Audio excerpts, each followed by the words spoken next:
আজ বিজয়া দশমী, মানে ঢাকের সুরো পাল্টে গেছে, মানে বিজয়া দশমী এলে খুব মন খারাপ লাগে। তাও আজকে আমাদের নিয়ম অনুযায়ী বাসন্তী পোলাও করবো আর ইলিশ মাছটা আমি করে রেখেছি। এখন বানাবো বাসন্তী পোলাও। বাসন্তী পোলাওর জন্য নিয়েছি আমি দেরাদুন রাইস নিয়েছি 500 গ্রাম, আর লাগছে তেজপাতা, স্টার আনি, গরম মশলা, নুন, চিনি, গোলমরিচ, ঘি, কাজু কিশমিশ আর একটা ফুড কালার কিনে নিয়েছি আমি এখন চালটা ধুয়ে নেবো। কিভাবে বানাই আমি এখন দেখাবো। চালটা ধোয়া হয়ে গেছে, এখন আমি চালটা একটু জল ঝাড়া করে নিলাম। এই চালটা আমি এই বোলের মধ্যে ঢেলে নেব, নিয়ে এর মধ্যে আমি দেব নুন, দেব আন্দাজ মতন, চিনি দেব 1 চামচ, গোলমরিচের গুঁড়ো দেবো এই 1/2 চামচের মতো, আর দেব 1 চামচ ঘি। এটা ঘিয়েই করবো, সাদা তেল রেখেছিলাম কিন্তু সাদা তেল আর দেবো না আজকে। আর দেবো সামান্য ফুড কালার দিয়ে এটা আমি ভালো করে মাখিয়ে নেব। মাখা হয়ে গেছে, এইটা এখন আমি রেখে দিয়ে গ্যাসটা জ্বালিয়ে নেব।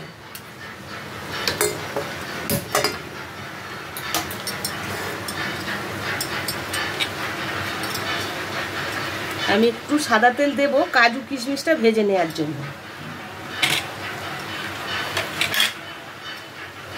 আমি এখন এই কাজুটা কিশমিশটা হালকা ভেজে তুলে রাখবো। কাজু কিশমিশটা ভাজা হয়ে গেছে, আমি তুলে নেব। এখন ঘি দেব আমি 1 চামচ, শুধু ঘিয়েই বানাবো আমি। ঘি দেব, এবার দেবো এর মধ্যে 2-3টে তেজপাতা,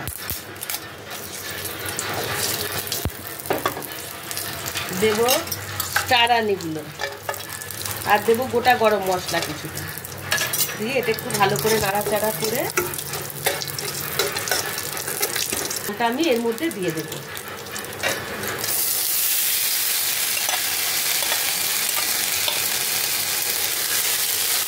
ভালো করে এটা একটু নাড়াচাড়া করে চালটা আমি ভেজে নেব। চালটা মোটামুটি ভাজা হয়ে গেছে, এখন আমি জল দেব। এই পোলাও জল দেওয়াটা হলো মেন। জল দিতে হবে, আমার 500 চাল আছে, তার মানে 1 লিটার জল দিতে হবে। আমি এখন 1 লিটার জল দিয়ে 10 মিনিট ঢেকে দেবো। ঢাকাটা খুলে 5 মিনিট পর দেখবো আরও জল লাগে কিনা। আমি এখন 1 লিটার জল পুরো দিয়ে দেবো, একটু রেখে দিলাম। দেখি এটা এখন ভালো করে নাড়াচাড়া করে আমি ঢেকে দেবো। কাজু কিশমিশগুলো একটু পরে দেবো আমি। এখন 10 মিনিট ঢেকে দেবো। আমি এখন 10-15 মিনিট হয়ে গেছে প্রায়। আমি ঢাকনাটা খুলে দেখি, এখন একদম ভর্তি হয়ে গেছে। কি সুন্দর লাগছে দেখতে, গন্ধটাও সুন্দর। এখন আমি কাজু কিশমিশগুলো উপর থেকে দিয়ে দেবো, দিয়ে আরও 2 মিনিট ঢেকে দেবো। চালটা এখন একটু শক্ত আছে, দিয়ে আমি একটু 2 মিনিট ঢেকে দেবো। 2 মিনিট হয়ে গেছে, এখন আমি ঢাকাটা খুলে দেখি। হ্যাঁ, একটু চিরচির করে আওয়াজ হচ্ছে, মনে হয় হয়ে গেছে। একদম রেডি হয়ে গেছে আমার বাসন্তী পোলাও। এখন এটা আমি ঢেলে নেবো আস্তে করে।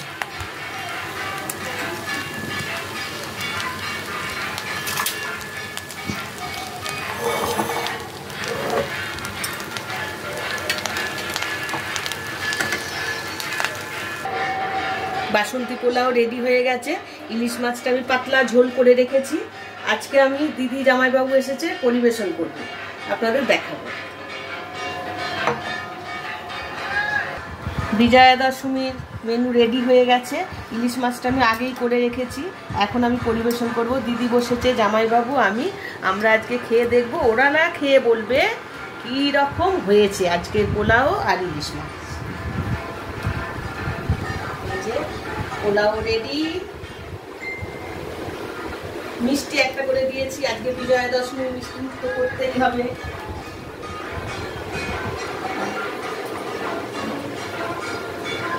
সাথে আমিও নিয়ে নিলাম।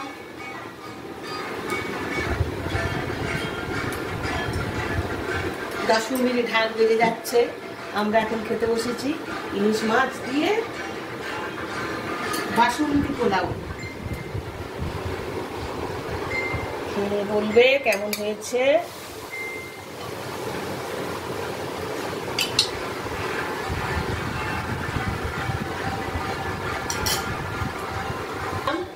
জয়াবুর সাথে বিজয়া দশমীর পোলাও আর ইলিশ মাছ খেতে। নাও স্টার্ট করো, খেয়ে বলো কিরকম হয়েছে। দারুণ হয়েছে, দারুণ, খুব সুন্দর হয়েছে। এমনি আমার বোনের হাতে রান্না খুব ভালো লাগে। ও আমাদের বাড়িতে গেলে ওকেই রান্না করতে হবে, ও খুব ভালো রান্না করতে পারে, ও খুব সুন্দর রান্না, খুব ভালো, ভালোই হয়েছে। ভালো হয়েছে? হ্যাঁ ভালো হয়েছে। ইলিশ মাছটা খেয়ে দেখি, ইলিশ মাছটা পোলাওটা তো ভালো হয়েছে, ইলিশ মাছটা দারুণ হয়েছে, আমিও খেয়ে দেখছি, সত্যি ভালো হয়েছে। ইলিশ মাছটা দারুণ হয়েছে। মাছটা ছোট হলেও কিন্তু খুব স্বাদ। স্বাদ আছে।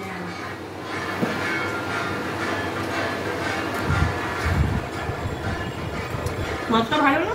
হ্যাঁ ভালো খুব সুন্দর, মাছটা ভালো স্বাদ হয়েছে। আছে। স্বাদ আছে। ঠিক আছে।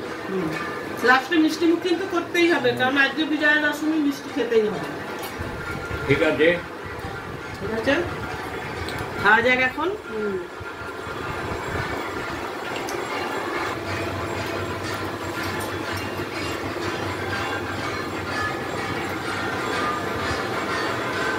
শুভ বিজয়া।